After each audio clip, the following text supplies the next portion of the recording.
It's open. Careful. There's something inside. What is it? They had worked for Kong Woo Bin for a combined total of 31 years, and in all that time, not one of his 3 bodyguards had ever seen him hesitate. They had watched him walk into rooms where men twice his size were waiting with drawn weapons and emerge having never raised his voice. They had seen him sign documents that reshaped entire districts of Seoul with the same flat, unhurried hand he used to straighten his cuffs. Young-ho, the eldest of the 3, 11 years in service, a scar across his left palm from a night in Mapo they never discussed, had long since stopped trying to read his employer's face. There was nothing to read. Woo Bin had the expression of a man who had already calculated every possible outcome of every possible moment and found none of them worth reacting to, which was why the demolition order had surprised none of them. It was a single page, stamped, countersigned, filed with the district office like a utility bill. The child at home in the old Dabong district, a building that appeared in no official record connected to Kong Woo Bin's name, purchased quietly through a shell company 3 years ago and left untouched ever since, was scheduled for clearance. The instruction had come through channels, the same as any other. No explanation was offered. None was expected. Young-ho had pulled the car to the curb on a gray Tuesday morning and watched his employer step out onto a street that looked like it had been slowly forgetting itself for decades. The neighboring houses were tired and close-set, their paint the color of old exhaustion. The building at the end of the row was worse than the others. Its gate rusted open at a permanent angle, the small front garden swallowed entirely by weeds that had grown tall enough to look deliberate. Woo Bin walked through the gate without breaking stride. Inside, the house smelled of damp wood and something older underneath, the particular stillness of a place that had been sealed against the living for too long. Wallpaper hung in long, curling strips. The kitchen door frame had buckled inward. Light came through a rear window in a single gray column, thick with suspended dust that shifted as they moved through it. Woo Bin moved through each room the way he moved through everything, with the economy of a man who sees what is necessary and nothing else. He did not pause in the kitchen. He did not stop in a narrow hallway where a row of small hooks still held the ghost of a coat rack. He was cataloging, not remembering. There was a distinction, and it was important to him. He reached the back room last. It was smaller than the others, lower ceilinged, the window boarded from the outside, so that the only light was what the flashlight made. He swept the beam across the floor in a single, practiced arc. Then his foot found the hollow give in the boards. And for the first time in 31 years of service, Young-ho watched Kong Woo Bin stop. He stood over the hollow for a long moment, the flashlight beam aimed downward, perfectly steady. Then, without a word, he lowered himself to one knee. Young-ho moved forward on instinct. In 11 years, the gesture had become muscle memory, position between the principal and any unknown variable, assess, contain. But Woo Bin raised one hand, a single flat palm, and Young-ho stopped as if he had walked in a glass. The other 2 men held their positions behind him. No one spoke. The house offered only the sound of dust settling and the faint, distant groan of the boarded window flexing against the wind outside.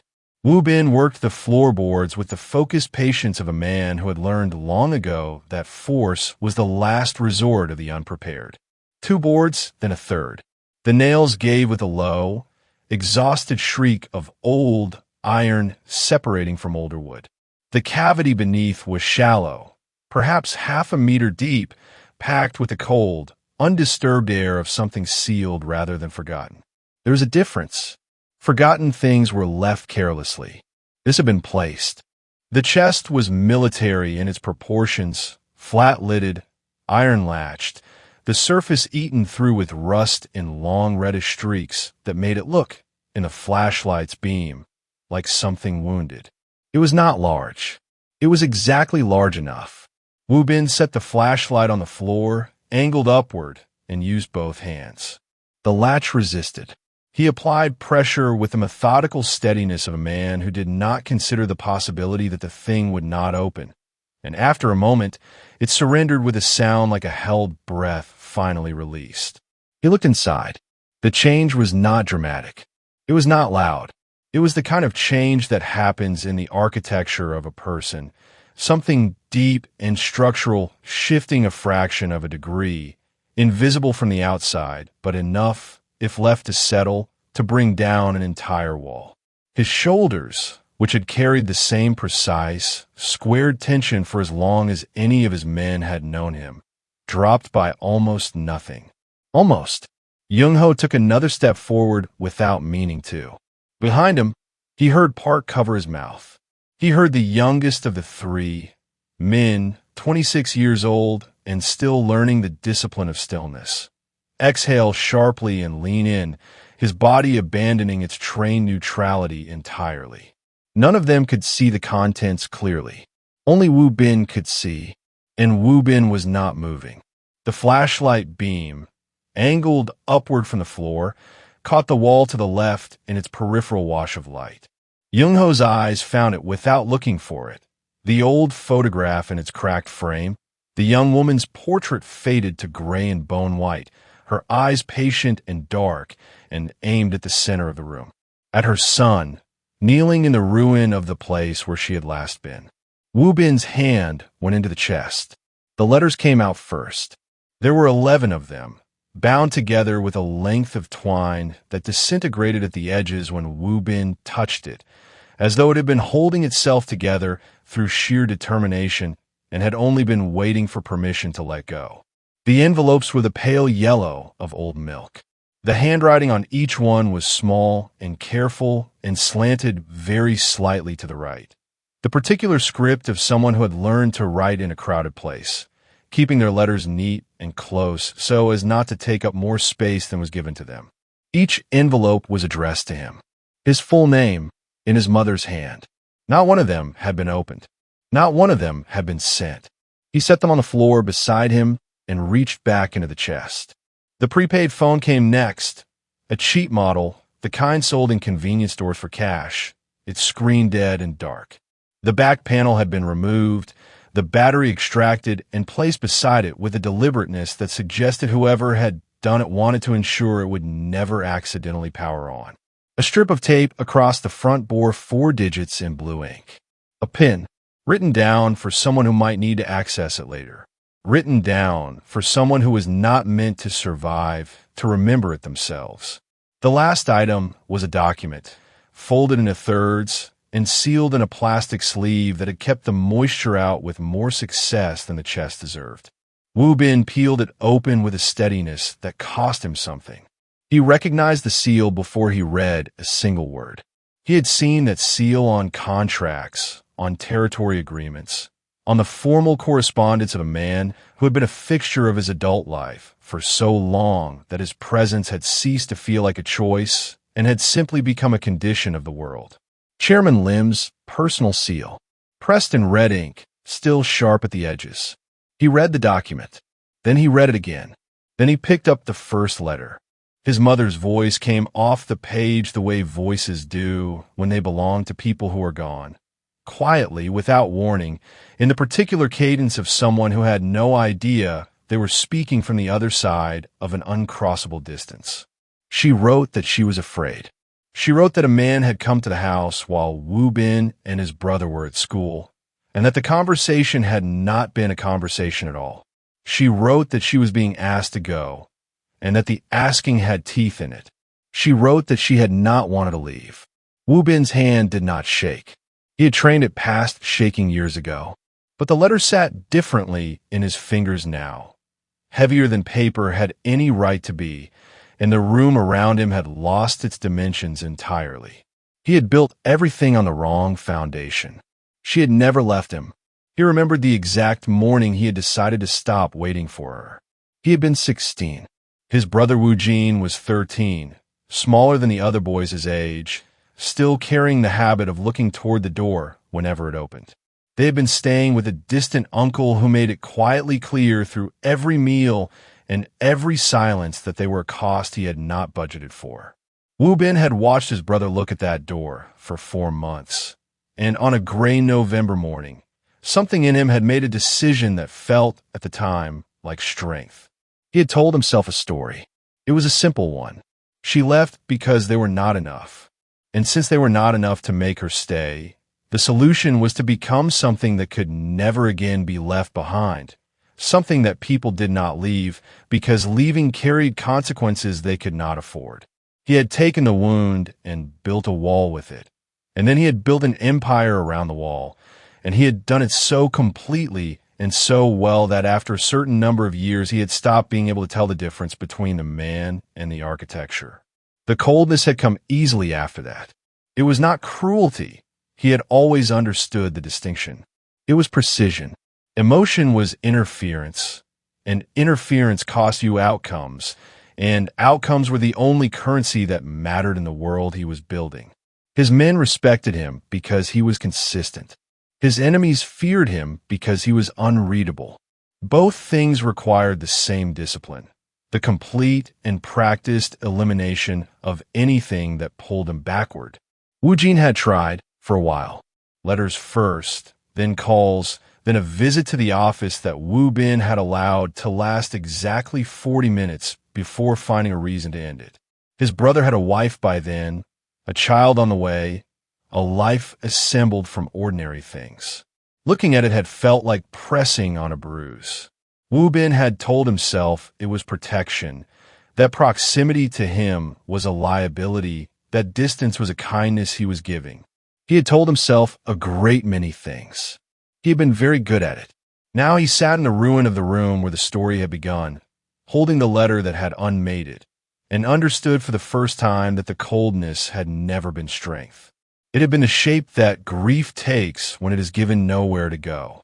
Every bridge burned, every connection severed, every ruthless decision that he had framed as necessary. None of it had been architecture. It had been a boy who had decided the only safe response to loss was to ensure he had nothing left worth losing. Someone else had written the first line of the story. He had spent 20 years faithfully writing the rest. Behind him, Young Ho and the others did not move or speak. They were watching the man of stone discover, in perfect silence, that he had been standing on sand. He thought about the soup first. It was a strange thing to land on, but the mind finds its own path through a minefield. Chairman Lim had brought him soup on the night Wu Bin had made his first significant mistake. 23 years old, a territorial miscalculation that had cost the organization a warehouse and 2 good men.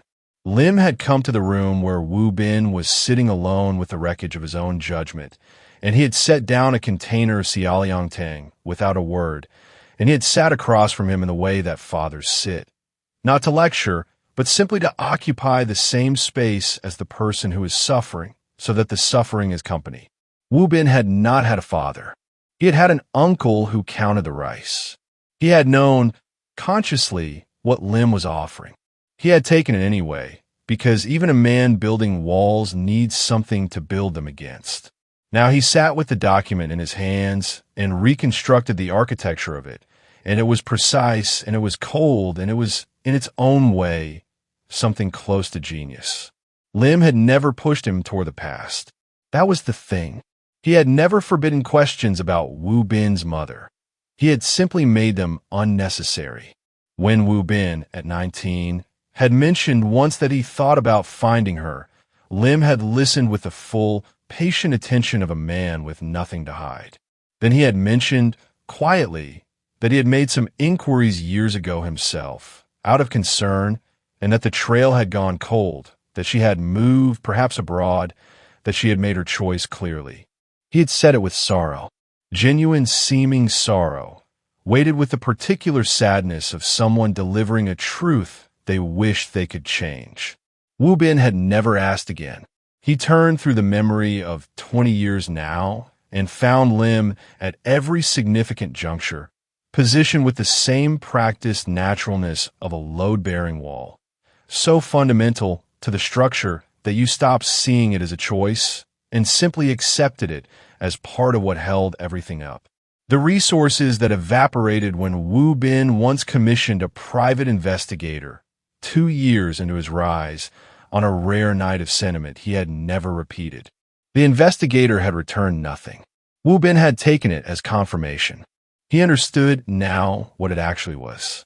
The promotion that had come precisely when the grief was closest to the surface, when occupation could substitute for feeling. The counsel that had always, gently, firmly redirected him forward. Never back. Never back. Lim had not simply hidden the truth. He had curated the conditions in which the truth could never be looked for. He had built a man shaped by a specific wound, and then he had spent 2 decades ensuring that wound never healed enough to be examined. Wu Bin set the document down on the floor beside the letters. He looked at his hands, the hands that had built an empire for a man who had stolen everything the empire was built on. Outside, somewhere distant, a car door closed. The car door was not distant.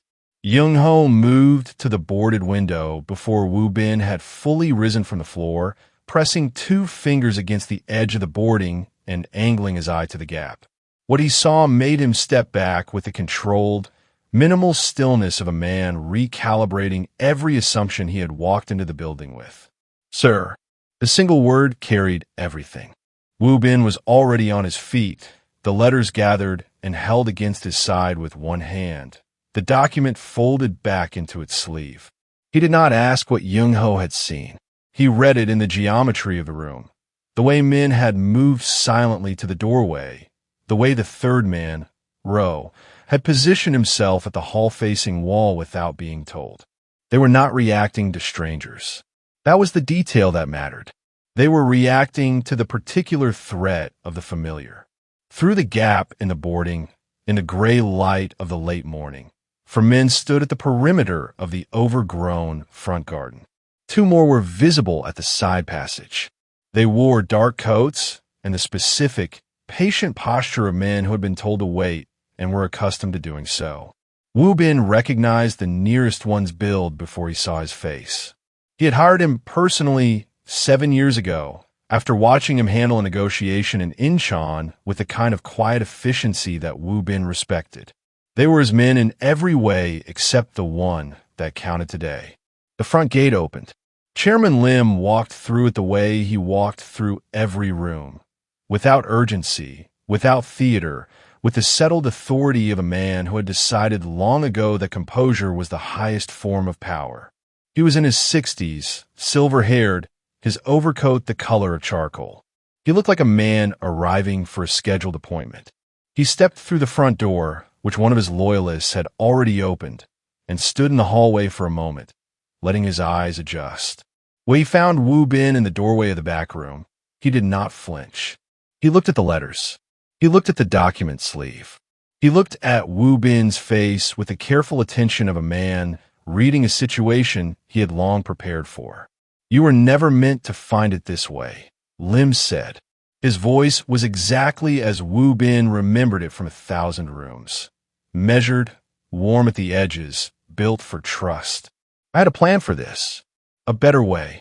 Wu Bin said nothing. She was going to destabilize everything. Lim took one step forward. You were 20 years from being ready. The organization would not have survived what she represented. I did what the moment required. A pause, perfectly weighted. I did it for the organization. I did it for you. The house was very quiet. Then Ro made a sound in his throat, and Wu Bin turned to see the first of Lim's men stepping through the back hallway with his hand already inside his coat, and the quiet ended. It happened in the space between one breath and the next. Ro moved first, not toward the man in the hallway, but across the doorframe, pulling it narrow, buying seconds with his body the way trained men do when the math of the room is already turned against them. The shot that came was suppressed, a flat percussive crack that sounded almost polite in the confined space, and Ro went down against the wall with a controlled heaviness that was somehow worse than falling. Wu Bin was already moving, not toward the door, toward the chest.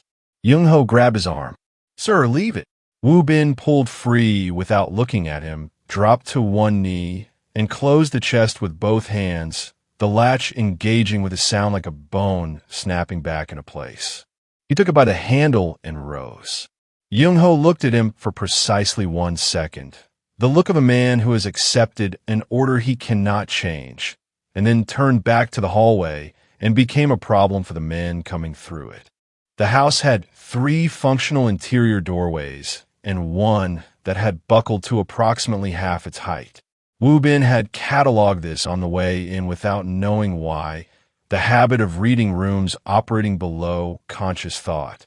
Now the information surfaced with the cold utility of a tool retrieved in darkness by touch alone. He went through the low doorway first, the chest held against his chest, folding his body through the gap while Min covered the hallway behind him with the weapon he had drawn from his jacket. The sounds of the house under pressure were layered and close. The crack of old wood accepting new weight at speed, the short controlled bursts of men fighting in tight spaces, the particular silence that follows a suppressed shot and precedes the understanding of what it has done. Woo Bin moved through the kitchen without turning on the flashlight, navigating by the gray seam of light at the base of the rear door, which had been nailed shut from the inside at some point in the building's long decline toward ruin. Behind him, Min's breathing was close and steady. Behind Min, the sounds of Young-ho were less steady now. Woo Bin set the chest down, drove his shoulder into the rear door once, and felt it give in the frame without opening. Nailed, not locked. He hit again.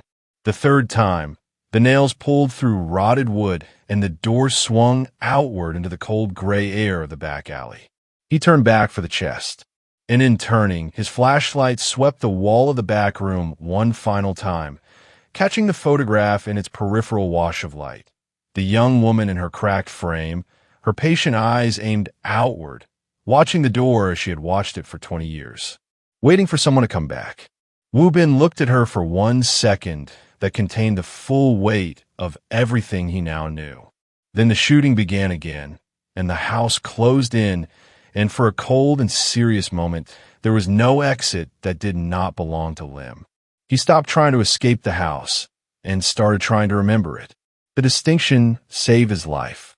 Lim's men held the rear alley and the front approach, which meant the building was not a trap so much as it was a perimeter, containment rather than execution, for now. They wanted the chest. They wanted the document. A dead Kong Woo Bin was a problem that generated questions.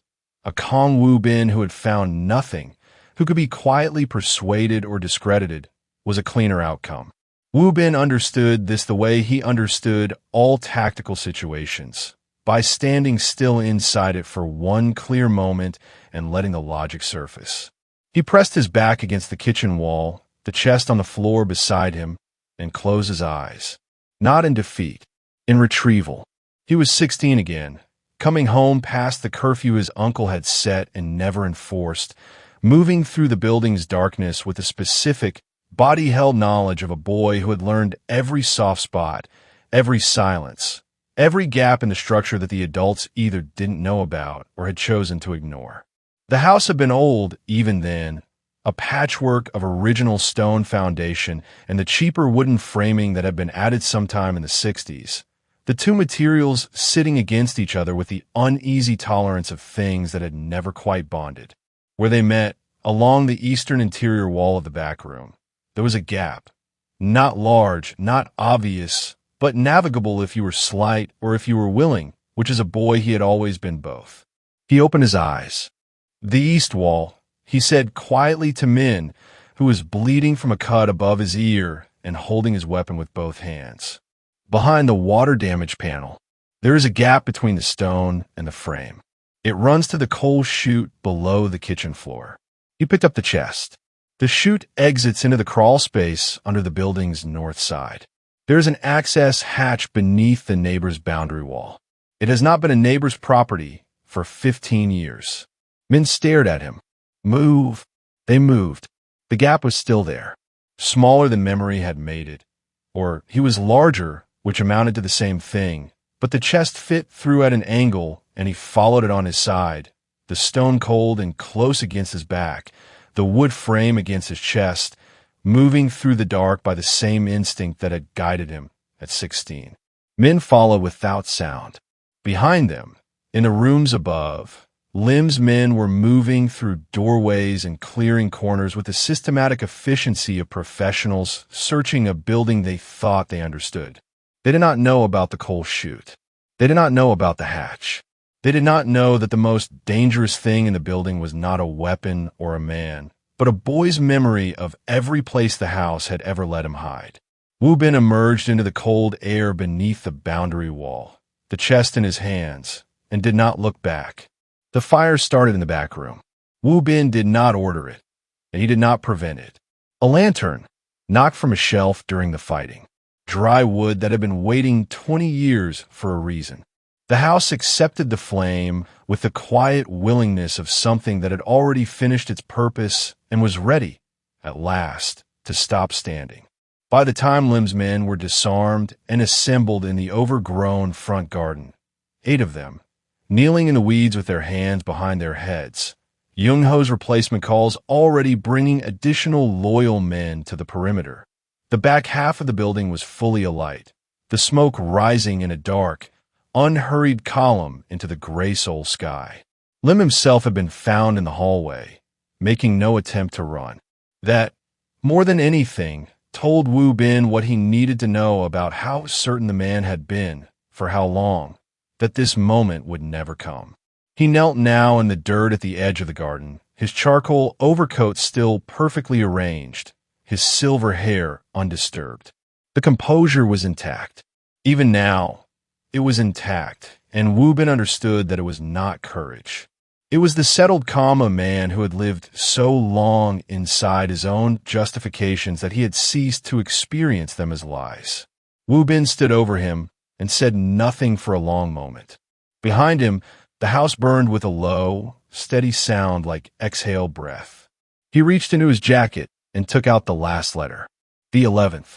The one at the bottom of the bundle, dated 3 weeks after the first, the handwriting slightly less careful, slightly more urgent, as though his mother had understood by then that the careful version had not been enough. He unfolded it. He read it to himself first, as he had in the kitchen, his face giving nothing away. Then, quietly, he began to read it aloud. His mother's last lines were not addressed to Lim. They were not addressed to the organization or to the life that had closed around her. They were addressed to her sons, and they said, with the plain and devastating simplicity of a woman running out of time, that she hoped they would not become hard. That hardness was what the world offered boys who were hurt, and it looked like strength, and it was not. She hoped they would find someone to be soft with. She hoped they would remember that she had loved them before they had done a single thing to earn it. Lim said nothing. The fire said nothing.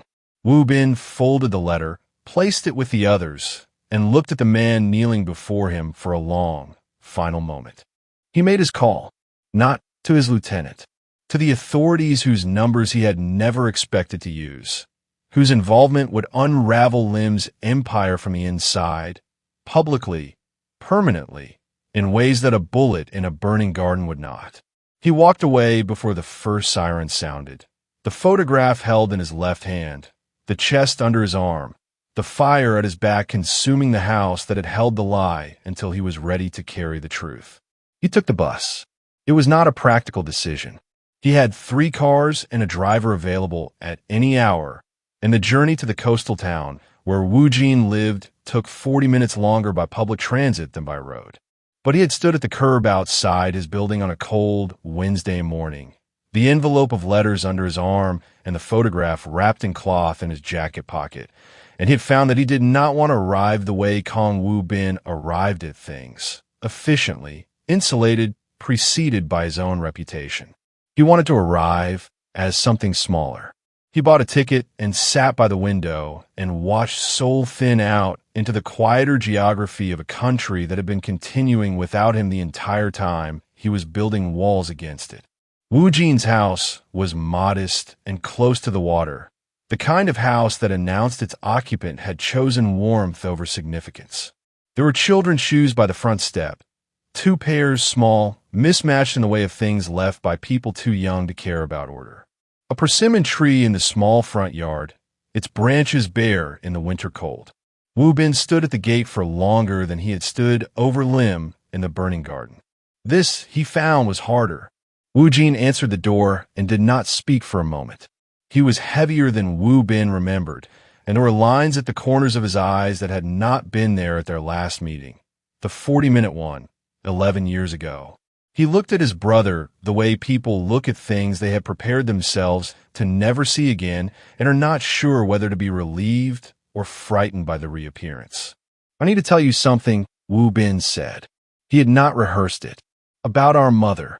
They sat at the kitchen table while Wu Jin's wife took the children to the park with a quietness that suggested she understood, without being told, that this was not a visit for witnesses. Wu Bin laid the letters out in order. He placed a photograph between them. He told his brother everything: the chest, the document, the house, what Lim had built, and what it had cost them both. Wu Jin did not say anything for a long time after he finished. He picked up the photograph and held it in both hands and looked at it with the full, unguarded grief of a man who had never learned to make grief architectural. Then he put his face in his hands and wept with the uncomplicated totality of someone who had never stopped being a son. Wu Bin sat with him in the kitchen while the winter light moved across the table, and he did not try to contain it or redirect it or make it mean something useful. He simply remained, present, unarmored. His empire was still there. His phone had not stopped. The world that bore his name continued its cold machinery without requiring his attention for one afternoon. But at the kitchen table, beside his brother, with his mother's photograph between them and her words finally delivered to the people she had written them for, Kong Wu Bin was not a boss or a legend or a name that made rooms go quiet. He was a son who knew, at last, that he had been loved. And that was the thing, the only thing, it turned out, that had always been worth finding.